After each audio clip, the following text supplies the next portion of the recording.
Hey everybody, and welcome back to Banjo Kazooie Part 10, where we're going to my favorite level. Yes! And we also have more guests with us. Yeah. I'm not gonna lie, guys, we had some serious recording issues, and it's taken us a while to get back to Banjo Kazooie. Mostly because every time we've tried to do it, we've fucked up and had to restart again. We fucked up and had to restart again. So, we? Who's we? I thought you were the one who started all the recording. Hey, he's meaning y'all, in this situation. Yeah. We're joined by Light Eagle, who's the quiet one, and then we're joined by Kazunuku, who's, well, louder than Light Eagle. The not so quiet one, yes.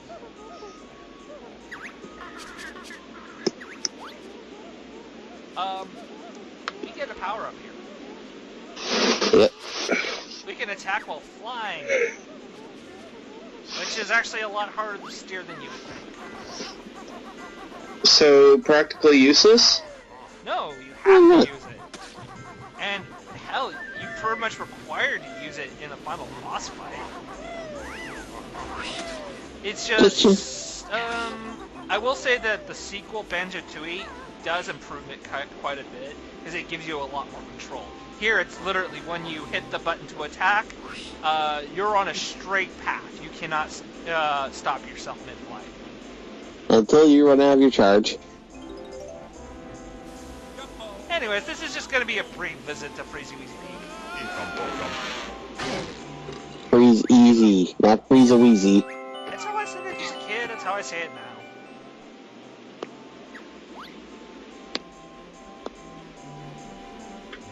Again, dyslexic. When have I said? Derp, derp, derp, derp. Anyways, I came just for this, the new move in this level, because you need it in the previous level. Next level. You can see how long it's been since we did commentary, because it's already forgetting the level order. I think it has been a while since we've done this. Yeah, I need this for Gobi's Valley. And Gobi's Valley has the last move in the game as well, so once you get that, no more backtracking is required in this game, for the most part. There's only a couple minor backtracking if you're talking just about grunting. And now we have a shortcut. Mm-hmm. I think the second game has like shit ton and a half the backtracking. It is the worst with backtracking in that game. It's as early as the first two levels, you can't fully complete until you've at least learned one move from the second level to fully complete the first one, and the second one you can't even fully complete until you've completed the sixth one. Yes, it just goes on and on. It really Levels are so interconnected. That is the really cool thing about Banjo Kazooie is the levels are interconnected. Which is good, because it means getting around the map is only that much easier. If you know everything. And I do.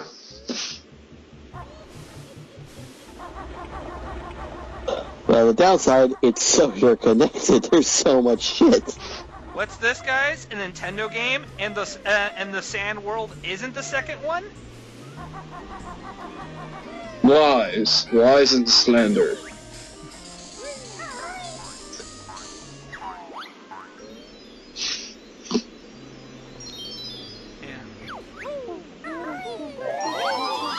Gobi Valley is actually a pretty fun level.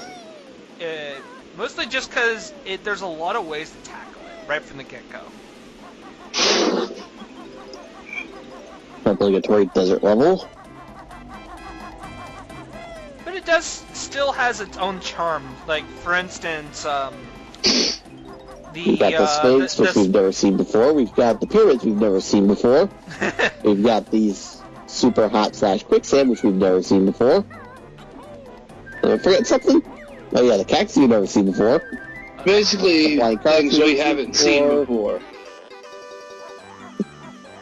All I'm saying is, if you're gonna do a desert level in a video game, Banjo Kazooie did it pretty damn well. Which is a nice way of saying they did like everybody else does it. No, I say it does it slightly better. I find it a lot. I say it's a lot better than, say, anything new Super Mario Brothers has come out with for a long time. The big problem with Mario is that they just go over the same track over and over and over and over. It's not bad level design, it's just we've seen it before a billion times. It just gets tiring after a while. Well, on defense of Mario, you can say that after 20-something games, it's kind of hard to come up with new level concepts. Yeah, that's true. True, but here's the thing, though. It's also easy. The closest thing that I think has done the best in terms of, like, oh, at least they tried to put a spin on it, was Super Mario Brothers U. That actually does quite a bit of ideas with the level design, and in fact, many people call it New Super Mario Brothers World because it just feels that kind of fresh. And the, HD graphics are very much welcome. And of course, they still fall into the same trap they fell in with every single Mario game to date.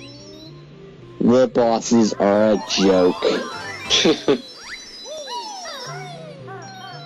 is just the kind of thing with Mario games in general. They have no idea how to make a boss fight hard. But they do at least give a couple spins on a couple of the boss fights in that game. Bowser Jr. Does have a pretty interesting and fun fight. And the final boss fight with Bowser was actually pretty fun. It's just that the majority of giant again. That's never been done before. I know, but usually when they made him giant, he was always like in the we're background. fighting on a bridge again. Isn't this unique? No. In Super Mario Brothers U, you fight Giant Bowser on a bridge. Just get behind him, knock off the bridge, like you always do. No, you don't. You actually have to. Bowser Jr. is in that little clown car thing, and you have to knock him out of it. Hey, Ozzy. Hey, Ozzy. Yes. You're jumping ahead again. You know that thing I always tell you about? You're doing it again. I'm talking about the final fight. Yeah, I'm talking about the first part of the final fight, specifically the part where you face him on the bridge like you always do. Yeah, and then it's not the final fight though. It's part of it. I get to count it. But I don't. But that's not saying enough of the full thing. You're discrediting the whole thing in favor of one minor part. It's the first half of the fight. Oh wait, I lied because the first half of the fight lasts 8 seconds. This is why we don't go on rats, ladies and gentlemen. Oh look, new skill. We can run faster now. Unfortunately, Banjo's fat feet don't fit in him, so guess what? The Trickett's doing it. At least I'm not making it the same way I've done twice already for this part. Somebody help defend me here whenever I get into a rant with Ned. We need other opinions. Oh, I'm not putting myself in the middle of you two. It's too much fun to stand back and watch you kill each other. Yep. It's kind of unoriginal at some point. I mean, you can only go on for so long. Right. I mean, your pokes could actually make it go on longer. It's true. I still want to see a Banjo 3 game. I don't care if it's like something really similar to this game. But they made Banjo 3. It's weird. I bash on games like Med for hitting the nostalgia button in order to say, ooh, it's like how you remember it, only it's more of the same. But sometimes more of the same is really good. Oh. And I guess I should explain here. I'm trying to do a trick I saw in a speedrun once, where if you slide down the mountain and jump, you can actually grab the Jiggy out of that hand without getting the speed shoes. But I just couldn't do it, so I gave up. Because there's actually a fun little noticeable glitch if you do it without the speed shoes. It's not just you notice what the trigger is for it. It's just your proximity to him that triggers him to close his hand. Yeah.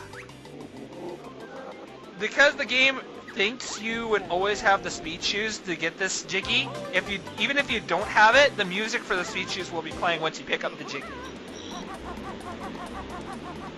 Huh, interesting. Didn't know that.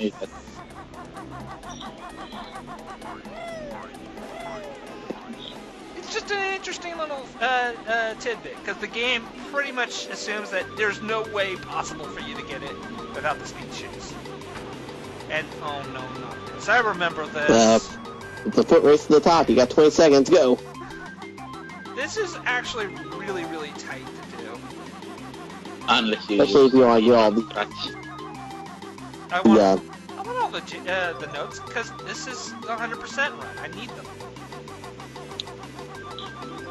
Not like you could come back and get them later or anything. Right? I mean, get all in one swoop. I don't blame you.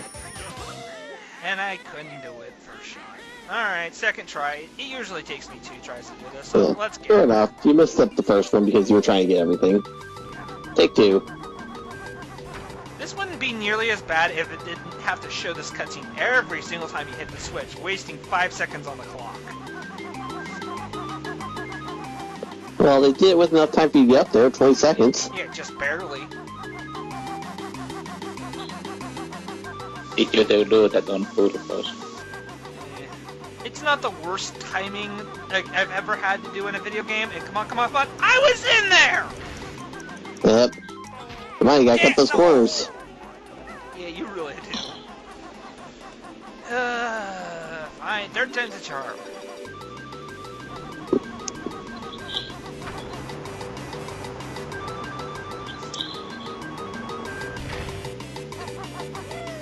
Timers in video games are either extremely forgiving or extremely unforgiving. I've never had one that was kind of in the middle. Yep.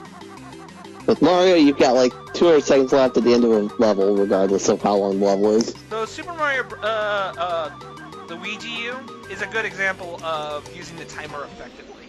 It really does add to the pressure. And yes, I actually think that's a worthwhile DLC.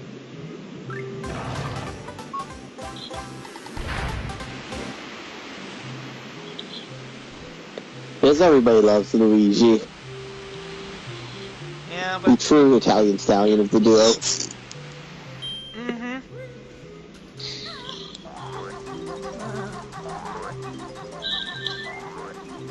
Of course, you've locked yourself out of a Mumbo token now.